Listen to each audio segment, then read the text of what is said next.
Well, good morning. It's good to see everybody. Hi, how are you, Rochelle? How are you? Good.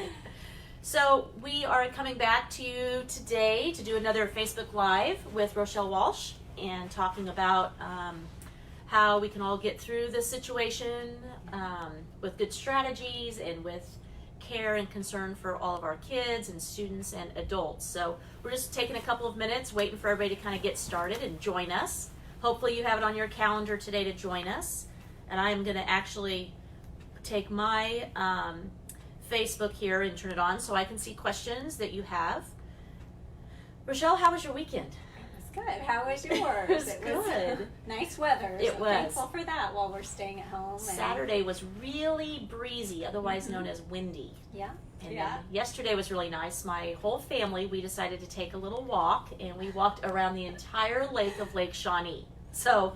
And we ran into you. I did. I saw you. And Although we didn't go all the way around the lake. No. Yeah. But it was, it probably took about an hour and a half, probably. How long is that 7 walk? miles. Is it 7 miles? Yeah. So I had suggested it in the morning, and my whole family sort of laughed at me and said, well, that's crazy.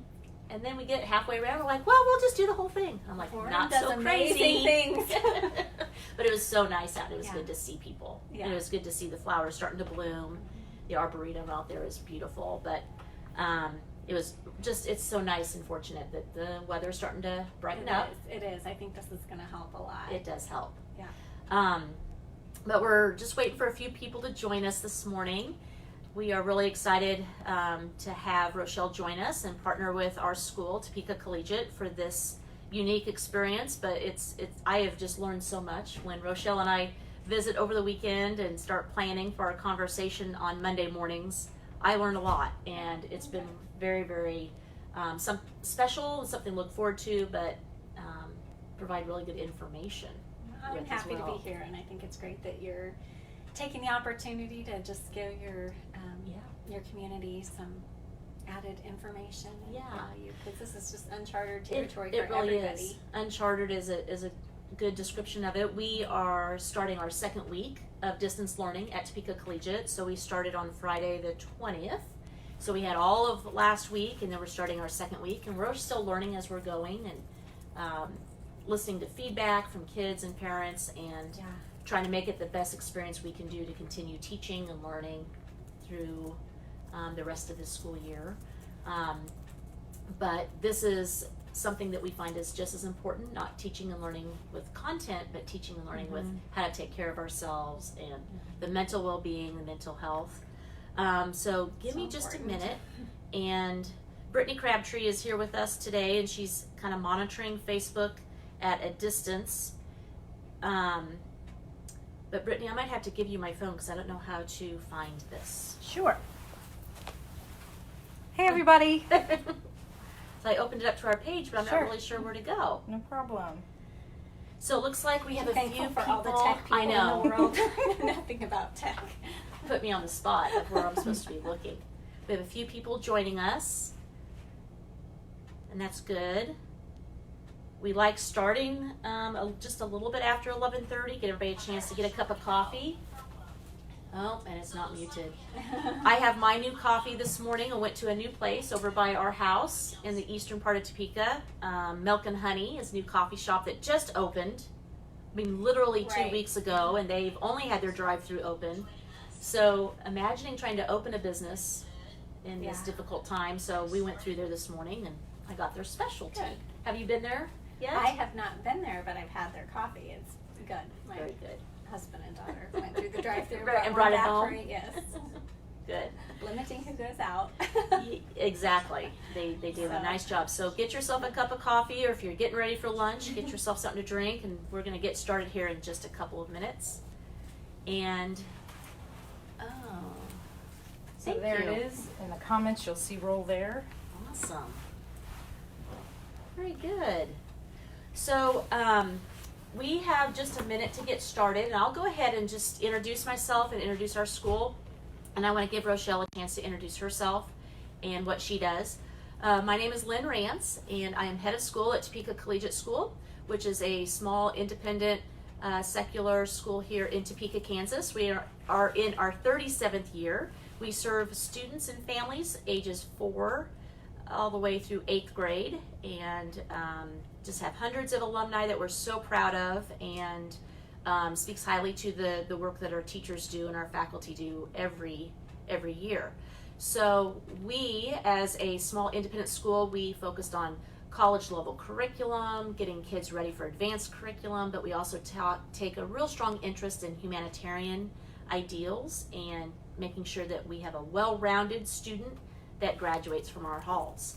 So part of that is helping all of us deal with these very uncertain times, is helping our families get through these times and understand what's going on with us. And so Rochelle has her own session, or her own business here in Topeka, and you want to talk a little bit about what you do normally in normal days before we partnered up for this. Before this, right.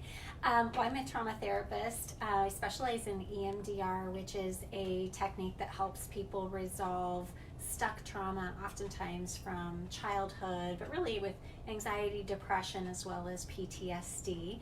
And I have a strong attachment focus, and I really try to get to the root of the problem to help people break stuck cycles in their brain and their life. My husband and I recently have, in the last couple years, had a lot of experiences in our own family, so just learned a lot about gut and brain health that now try to help people just get to the root of the issue. It's really hard to solve a problem if you don't know where it's coming from. So I see clients one-on-one, as well as now I'm doing telehealth in addition to that. Yeah, very good. Well, thank you. It's very appropriate for us to be visiting with you. Right. Right? Right. Because for most of us, we would say this is a crisis. This is unusual, to say the least. It is something that we've never really planned for. I mean, how many parents have planned for this type of thing, let alone large businesses and schools? Right. So it is traumatic, and it can be considered traumatic. And it's also interesting to me to think about how time has differed. A month ago, at the end of February, nobody ever thought that something like this could be going on. And even 3 weeks ago, 2 weeks ago, 1 week ago, how different we've reacted in the news cycle and all these things that have been changing. So with that, I'm going to go ahead and kind of start diving in. Sure. Our focus today, we wanted to have Rochelle talk to all of us a little bit about how to calm the mind. Calming the mind in these uncertain times. And so I guess the first question, Rochelle, is talk to us a little bit about how does this coronavirus situation affect our psyche? Right. And are there differences in how people react to these types of traumas? So first of all, just talk to us a little bit about how these types of situations will affect your actual psyche. Right. So it affects our psyche a lot in a lot of different ways, and there are a lot of individual differences. But basically, we want to think about our brain and our body as being this very interconnected system. And so when we sense a threat from the outside, it's in our enteric nervous system, which is in our gut. There's like 100 million neurons, and it's sending signals constantly from your body up to your brain, and we kind of mobilize to be able to fight, flight, or freeze. You know, we want to get away from the threat. And when that happens, we're supposed to experience that threat and then kind of go back to a relaxed state. We're supposed to do what we need to do to get out of danger. A temporary state. Right, a temporary state. In this situation, like you're saying, and another thing that happens is the information comes in from our senses. Information comes in from our senses, from our sight, smell, sound, touch, and then we decide how to react. So in this situation, we don't know how to react. So it's kind of like, it's not like this, but I'm going to give just a small example. Like if you've had a toddler and you go to a public restroom, you're hypervigilant, right? Maybe you're like, I'm not gonna, don't touch anything. You don't want, the germs are there. You can't see them, but you know that they're there, and you're not thinking they could kill your kid, but you're thinking, well, it's disgusting, or I don't want you to get sick. It's flu season, and so in that situation, because we can't see the threat, we know it's there. We're really careful, and now it's kind of like the whole world. You go to the grocery store, and everybody's really mindful about how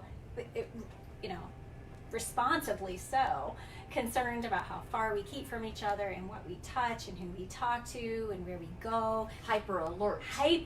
And so everything we're having to do with our body is telling us that we're at risk, and we see images on the news.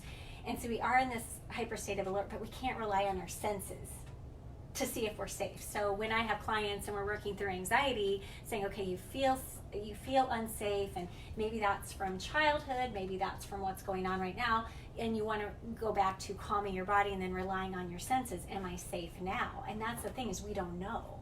We don't know if the person next to us has the virus, or if we're going to get the virus, or if the last person that just touched the apple that we're about to pick up had the virus. So we can't rely on our senses to determine whether or not we're safe. So we're staying in this state of hypervigilance, and we can't see it coming. We're like in the dark a little bit. We can see numbers on the news and we can listen to projections, but nobody really knows. And so our brain is trying to figure it out. And because we've never experienced this before, our brain doesn't know where to go. So our brain very quickly computates information and says, okay, what else do I know about this situation before? What did I do last time?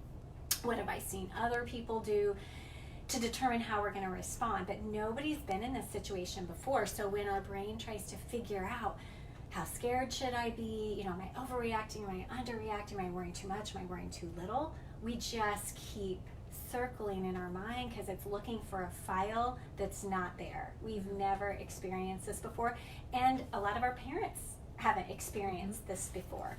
So the state of unrest is really, that's what it's doing to our psyche, and it's affecting everybody differently. So it might be uncertainty about, I wasn't prepared to homeschool, and now I have to homeschool, or am I going to get sick? Do I have an autoimmune, compromised person that I love, or an elderly parent? Am I going to have a job? Am I going to have income? All of these things are so unknown. For some it might be like, oh, this is a slower pace, this I don't like this feels a little bit good with my family. Other people may have been, their busyness may have been distracting them from a lot of pain in their marriage, or busyness may have kept family members who have conflict at greater distances from each other. So all of that's coming up. Right. So what I hear you saying is that it affects all of us because our psyches haven't necessarily experienced this before. Right. The whole five senses, your body, your mind is trying to figure it out, and you said the mind is trying to connect to something in the past that you can connect to know how to respond. Right. So the next question then is, talk to us a little bit more about how it might affect people differently, because I have seen it differently in the people I am connected to. I see how my parents react to it differently than my husband and my children and myself and my neighbors. Right. And you would think we're all experiencing the same thing, right? It's happening to all of us. But there are some people that, like you said, that are hyper vigilant, and there are some people that are still, oh, it's fine, I don't see anybody getting sick, sort of lackadaisical. So why does it impact some people differently, just such extremes and such variations? Well, there are a few different reasons for that. I mean, one, like I said, our state is all different. So for some people, the biggest thing that's touched them so far might be inconvenience, or going stir schedule. Right. For other people, they're like, how do I keep my house? Am I going to lose my business? Am I going to get sick? So, I mean, there's different levels of distress that people are experiencing. That's one. But in terms of our individual body and brain, we have differences there too. Because probably for most of us, what we've all experienced is loss of power and control, loss of choices. Absolutely. Right? We want to go to a restaurant, we can't. We want to go to work, or we can't. We don't want to homeschool, but we are. All of those things, like, we have had choices taken away from us and powerlessness. So for everybody, it's been a fence to our sense of control and powerlessness, right? So that takes us to kind of a regressed state. It's a more child state. If we think about children, they can't say, I'm out of here, I don't like the rules, I'm on my own now, right? So we don't like something and we can leave. We don't like a job, we can get a new job. We don't like where we live, we can we have more ability to act on our feelings and our responses than children do. So this state of powerlessness can take us to kind of a regressed child state. Now, when I said earlier, like whatever's in that state is what we're going to pull on.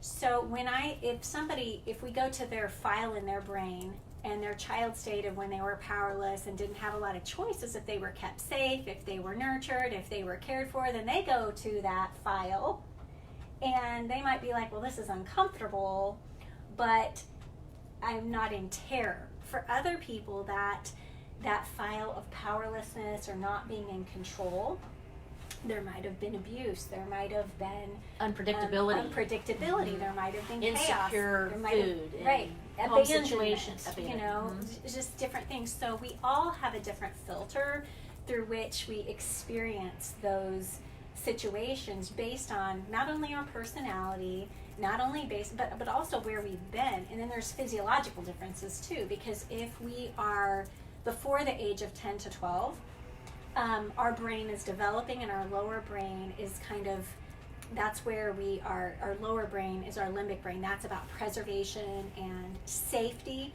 So if things are pretty safe by the ages of 10 to 12, some of the wiring in that lower brain prunes off. Our brain just kind of says, yeah, we don't need that. Mom and dad are taking care of the important things. We can create, we can play, we can be imaginative. And so we're not as wired for danger. So our amygdalas, that's the lower part of our brain that's going to sense danger, is not quite as activated. Mm-hmm.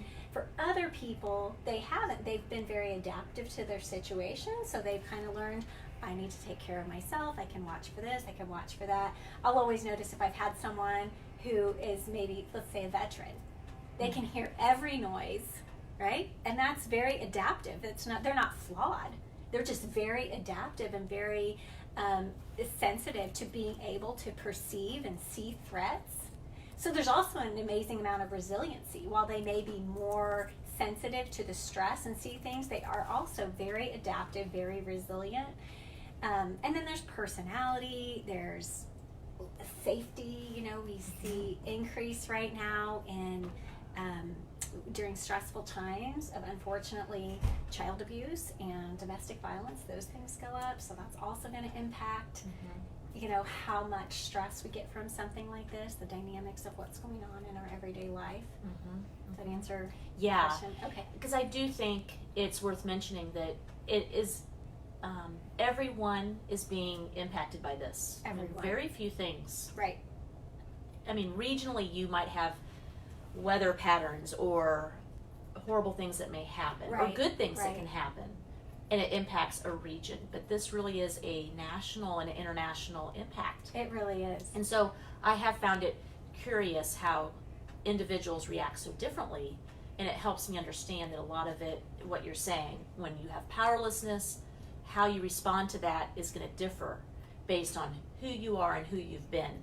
Right. And what you've experienced in the past. Yeah. And I mean, we all need to do our part to be socially responsible and just, you know, follow the guidelines that have set forth so that we can keep safe. But I think in terms of, you know, thinking about somebody else, maybe, oh, they're overreacting, or I'm not that scared, why are they so scared, or what, you know, that it's just really important to try to not judge and to just have compassion and know that we're all in, because that's really what helps in a situation like this. Like I said, there's some things where it's like the tornado, we can watch on the radar. Is it getting close? Do we need to take cover? This is a little bit more, you know, ominous and scary because we can't see it coming.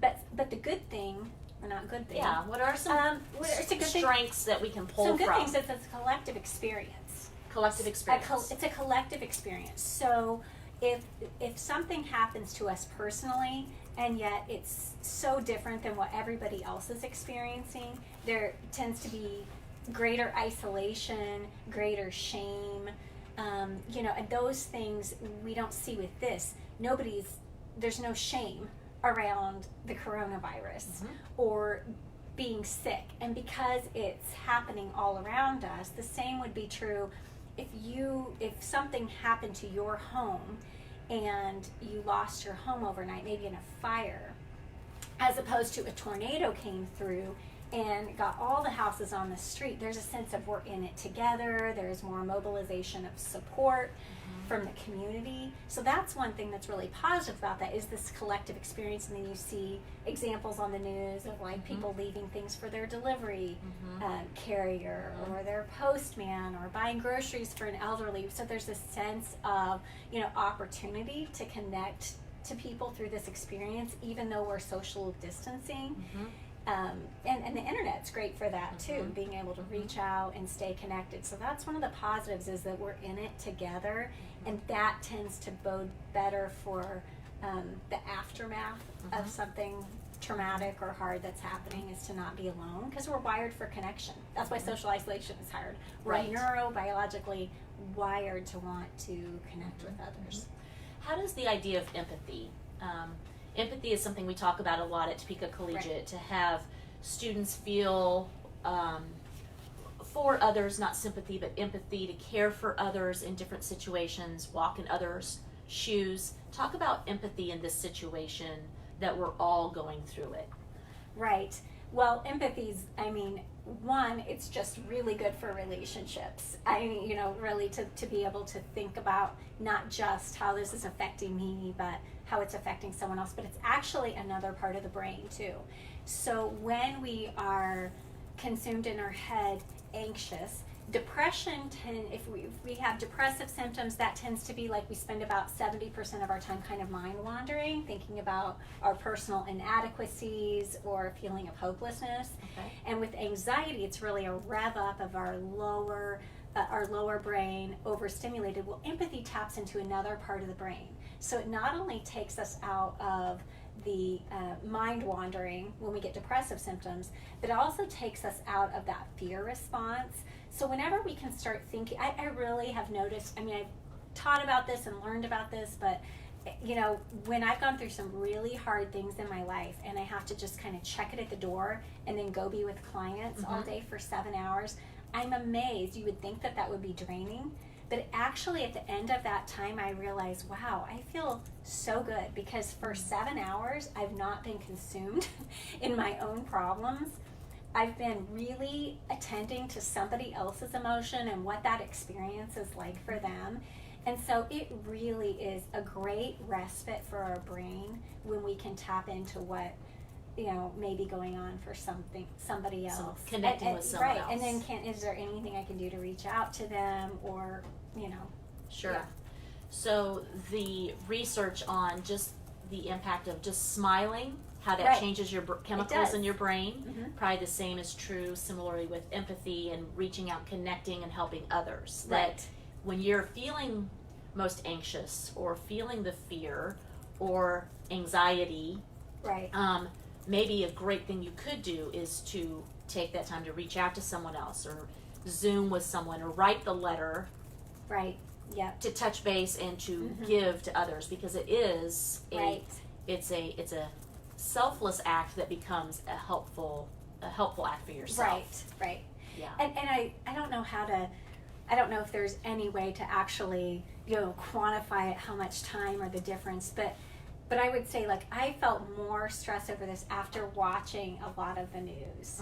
And even though that would be empathy, you're thinking, how hard would it be for those? It's less personal because you don't know them. And I know after 9/11, there was research around secondary trauma just from watching people jump out of the buildings and things like that. So to make a differentiation maybe between overexposure to, you know, images of the traumatic things happening and more personal relationship of things, you know, maybe someone in your own circle or something you can do for them, or connecting to their experience. I don't know exactly, because I don't know exactly how to quantify that, but it can be overwhelming for us to have too much exposure to the news. So when we think about empathy, not just watching the terrible things, but actually kind of being able to try to take an action. Think about your local, closer to you, actions that you can take. Either in your home, in your neighborhood, or at distance, but remotely, that you can take with connections. And then I think too, like I said, taking us to a place of powerlessness, one of the things we can do is, what are the things that I can control? So if we're focused on what we can control, like can't control that we might not go to work, or that we can't go out to eat, or all these other things. But if we're thinking about what we can do with that time, what we can do for somebody else. So if we see something that's really heart-wrenching to us, like empathy is, and can I do anything to help in that situation, or to be of an assistance, or to take an action. Anything else you want to say before we move on? We have 2 questions, and that sort of summarized our first question. Anything else you want to talk about as far as the psyche? And I think you talked about the gut reaction and the physical reaction you can have from anxiety and these types of worries. But if not, we'll move on to our second question that we really wanted to get to today. So knowing all of this, Rochelle, and knowing how stress is it's you're looking at things, and you're looking at the senses, and it's a gut reaction. What are the types of things that we can be doing to help combat the stress and to really help be calming? And what are some suggestions you have in your profession that you would really recommend to calm the mind?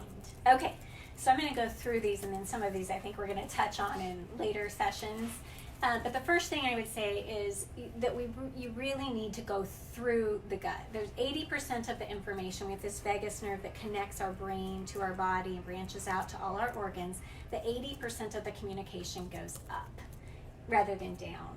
So when you deep breathing, everybody's heard that.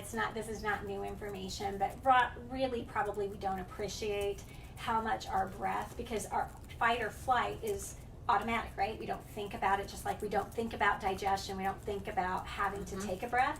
So that's our autonomic.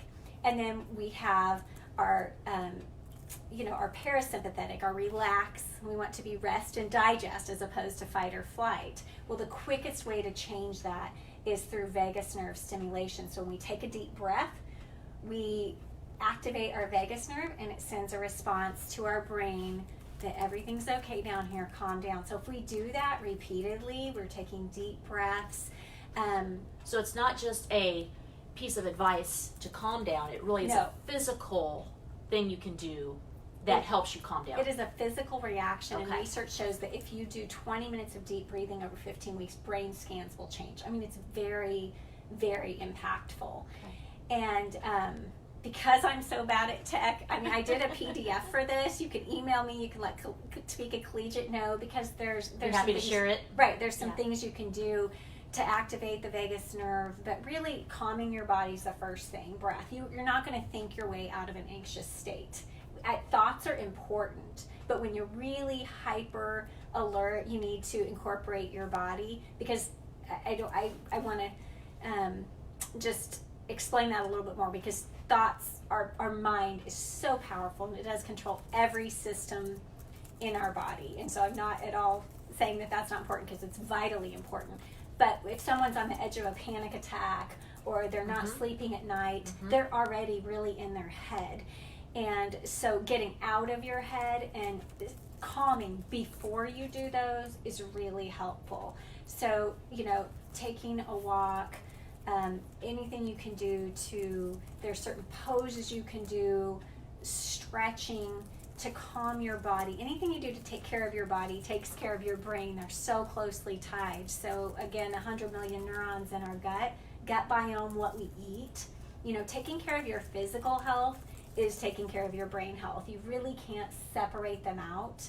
So those things can be really helpful. And then, so deep breathing, calming your body, and then noticing what comes up. We have a lot of emotion that comes up, and research is really clear on this. Again, like, you can either take care of it now and feel it now and get through it. Sometimes we have to compartmentalize for a while, but you really have to be able to calm emotions and address them, and treat yourself with compassion. Just like I was saying, treat other people's emotions with compassion. We have to treat our own with compassion. Being able to identify thought patterns. Like, if the thought is going on but we're not catching it, and we're constantly thinking, I'm going to die, or I'm never going to see anybody again, or I can't stand this, or this is never going to end, or what if this, or what if that. We're thinking too far out. It just keeps ruminating, going around and around. Yes, we keep ruminating, and it's so easy to do. And I know we've all had this. We've all, at one point in our life, been up in the middle of the night with a brain that will not stop, right? And in the daytime, it seems so much easier, but sometimes. So what do you suggest in the middle of the night when you wake up and your brain cannot shut off? What do we tell the kids, and what do we tell our parents when their brain doesn't shut off? Right. Well, first of all, breathe, and then notice the physical. There's a pain. I mean, there's a physical sensation, right? Maybe in our chest, maybe in our gut, in our neck. Label it.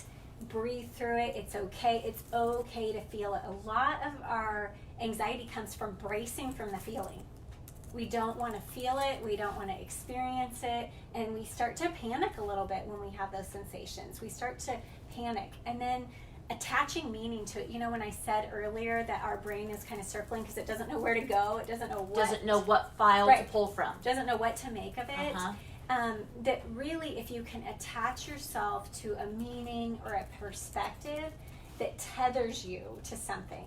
So what do you want to make of the situation? You don't know what tomorrow is going to bring. None of us know. We know what's in today. That's nothing. Focusing on today. Have I done what I can today?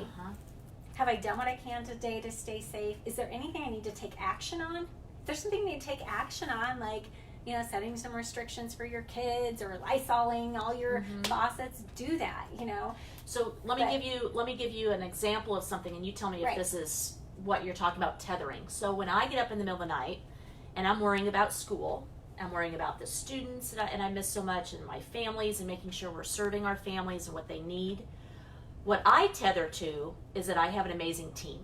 Okay. I say to myself, no matter what, we're going to collect information and feedback, we're going to look at what we need to do, and then together we will move forward. Right. Is that an example of tethering? Yes, that's okay. Like it's all going to be okay because we're in it together, and I have great, capable faculty and administrators, and I'm going to be able to help tomorrow because I have lots of great minds out there that will.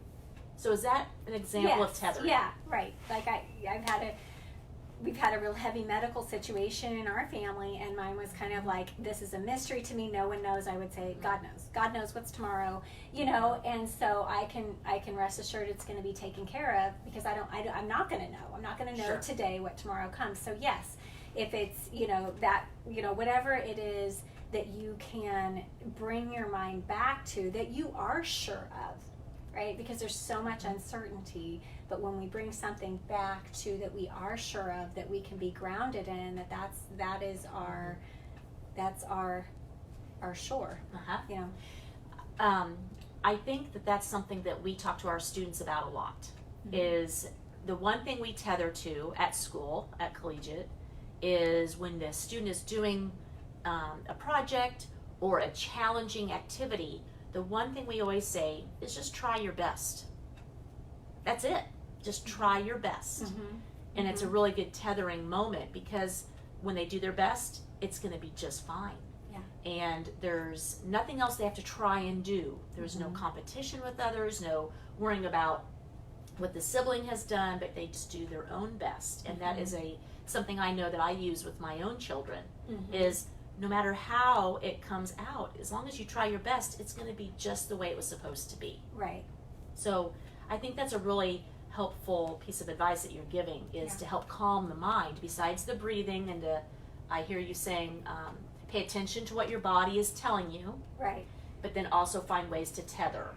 Right. And we're to find a shore. More to those. I can't remember the outline exactly, but I know we're doing emotional coaching. I think that's next time, and that's going to be more like when because a lot of times we're not still because we don't like those feelings that are coming up or we don't know how to manage them. So this is more about emotional coaching is more about regulating your own emotions, calming and soothing rather than distracting or avoiding, and how to help kids do that. So we received a question through email at sayhello@topekacollegiate.org. So that's another way to anonymously submit your questions. I'm just saying that out loud. You can hear the voice off the camera here. But the question is more about tethering. How would you identify what authentically works for you to tether? Like, is That's it, a really you know what I'm good saying? question. Like, is that like a reflection Right. thing? Is It there probably varies by person. Yeah, so how would your you- values? Yeah. and That's a what's- really good question.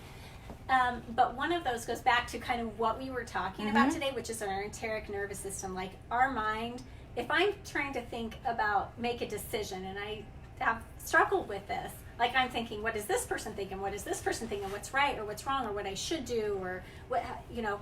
But one of the things they say is our gut doesn't lie. Our right? gut doesn't lie. So, Okay. in terms of how you're really feeling about something, and now I'm not saying every instinct we have is the right one and that we should make. I'm not saying that, but what I'm saying is, you know, when a thought brings you peace and it's in line with your values and your beliefs, and you realize that when you're breathing and when you're saying that thing to yourself, you know, or recalling that, whether it's a mantra you have, a scripture you have, or and that brings you a calm, you know, then that's something you can use to say, I can, you know, be certain of this. I don't know if that's Sure. okay. Yeah, that's a great question. It's a very good question.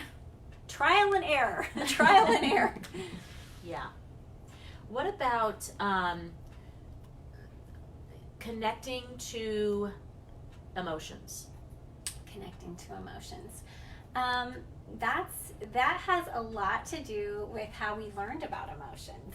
Okay, so every baby that I've ever known, when they cry, what do they want? They want attention. They want arms hug. up, right? They want to connect. They want to be held. They want to be heard. So we are all born to express emotions, but then we get messages about those emotions through our socialization. So the person that cries and then someone says, oh, what's going on? What's wrong with you? You look really sad. They're going to have a different response to emotions than the person who said, you're being silly, stop. Or gets ignored. Right? Or gets ignored. Yeah. Or, you know, stop being such a crybaby. Or why do you have to always be so dramatic? And these are just things we've said. I mean, you know, nobody's perfect in this. We've all, we've all said the right thing, said the wrong thing, you know, a mixture of all of it. But our emotions, or how emotions were handled by other people as we were learning about emotion. And of course, some of it, you know, we have different personalities. But yeah, touching in on emotions are going to feel safer if we know how to handle them. If I say to some people, you know, just let yourself have a good cry and you're going to feel, some people may be like, yes, I just needed to have a good cry and then I felt better and then I was able to reframe, was able to move on. And other people might say, if I start crying, it will never stop, because really there's a deep, deep wound there. So again, we really can't judge what might feel like, you know, because crying does relax our body. I mean, it really, it's like release. Sweating. It really is. I mean, you know, sweating cools and tears release cortisol and help our body calm. But we can't say that universally, because if someone noticed that when emotions got out of control, there was danger, or there was abandonment, or there was, you know, or they just were not looked at. They kind of had a family mantra of, you know, just be tough. Then they're going to have a different experience with emotions, which is, again, back to your first question about why does it affect everybody differently? Because someone might say, well, I'm feeling sad and scared, and that's okay with them. And other people, it may not feel okay to be sad and scared. It's kind of like you have to almost, I just want to say this too, because deep breathing can be a little bit the same way, not so much, but you know what? For some people, being safe has not been safe. Letting your guard down has not been safe. So if you try any of these things at home, because this is just like general information, I can't give one-on-one, you know, advice, therapeutic advice over the screen, but if you notice any of these things, like you're trying to do a guided imagery on an app you have over the phone, you know, which can be extremely helpful. If you're doing deep breathing and all of a sudden it causes a little bit of panic in you, don't think that you're not trying hard enough. Don't think that you're weird. You know, there may be a very good reason why your system says it's not okay to relax. I mean, a Green Beret, right? Is it to their benefit to fall into a deep sleep at night? No. right? They're like, I need to be on guard because something bad could happen. So what you are saying reminds me a lot of the amazing Brene Brown, and how she talks about vulnerability, and how she talks about true leaders and true persons that share love have understanding that vulnerability is the core of so much of what we do. Right.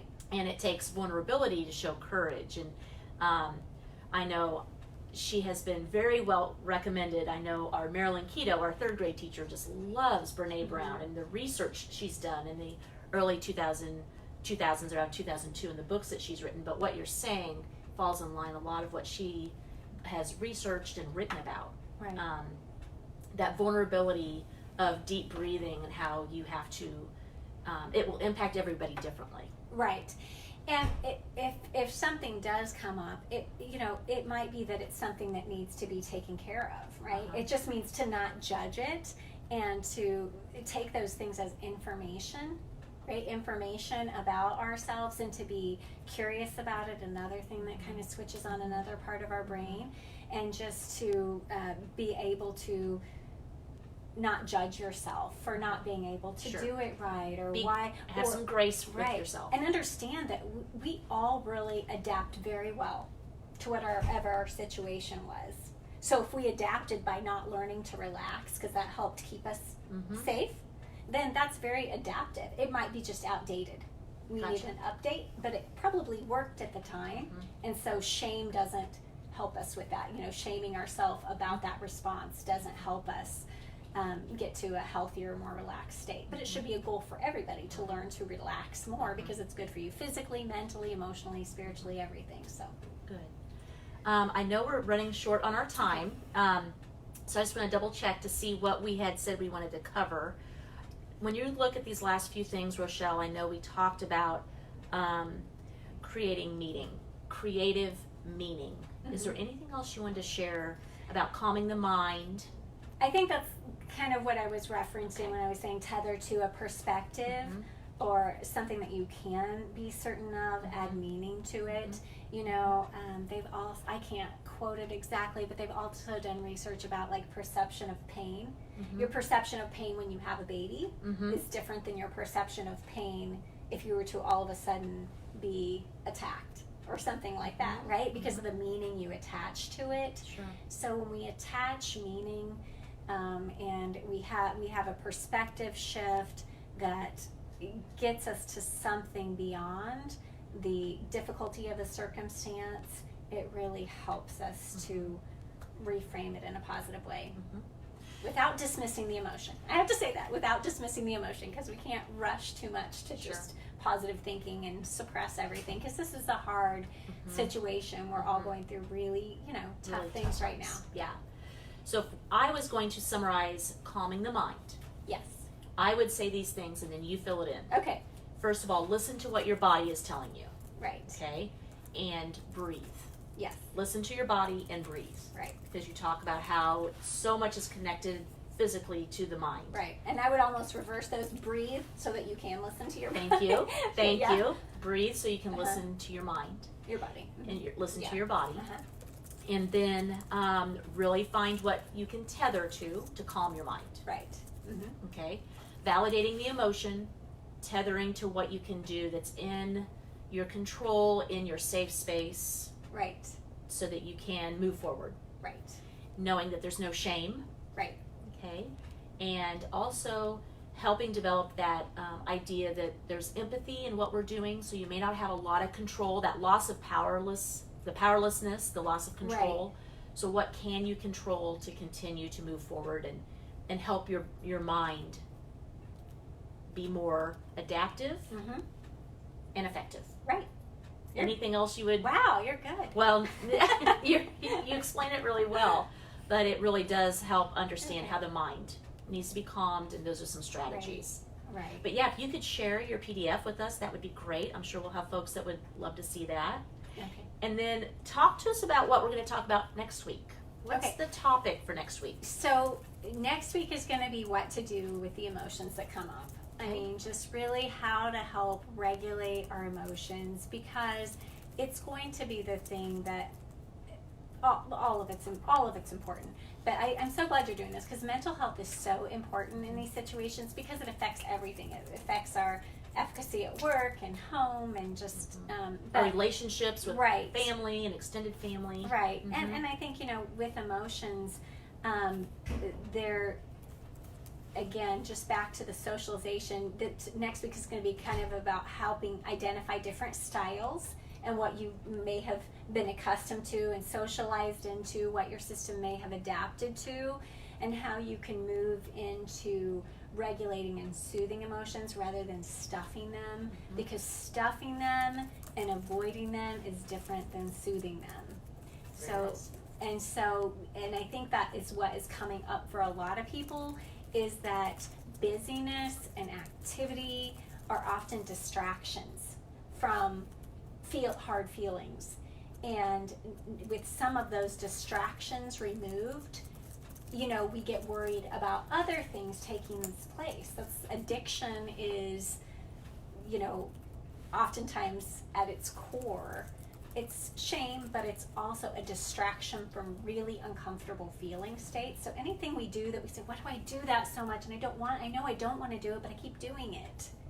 Usually it's because there's an impulse to do it because we're avoiding an uncomfortable feeling state. And so that's what we're going to be talking about next week. Okay. Thank you. You're welcome. Well, as we sign off today, thank you all for joining us. Thank you. I hope this is helpful. Please feel free to let us know what questions you have, follow-up questions. Let us know what you'd like us to cover. We do have a plan for the next 7 weeks but to it can join be flexible. It can be flexible. Yeah. So if there are things that are coming up that I haven't thought of to include, happy to do that. Yeah. So until next week, from Rochelle Walsh and I in Topeka Collegiate, have a great day. Thank you.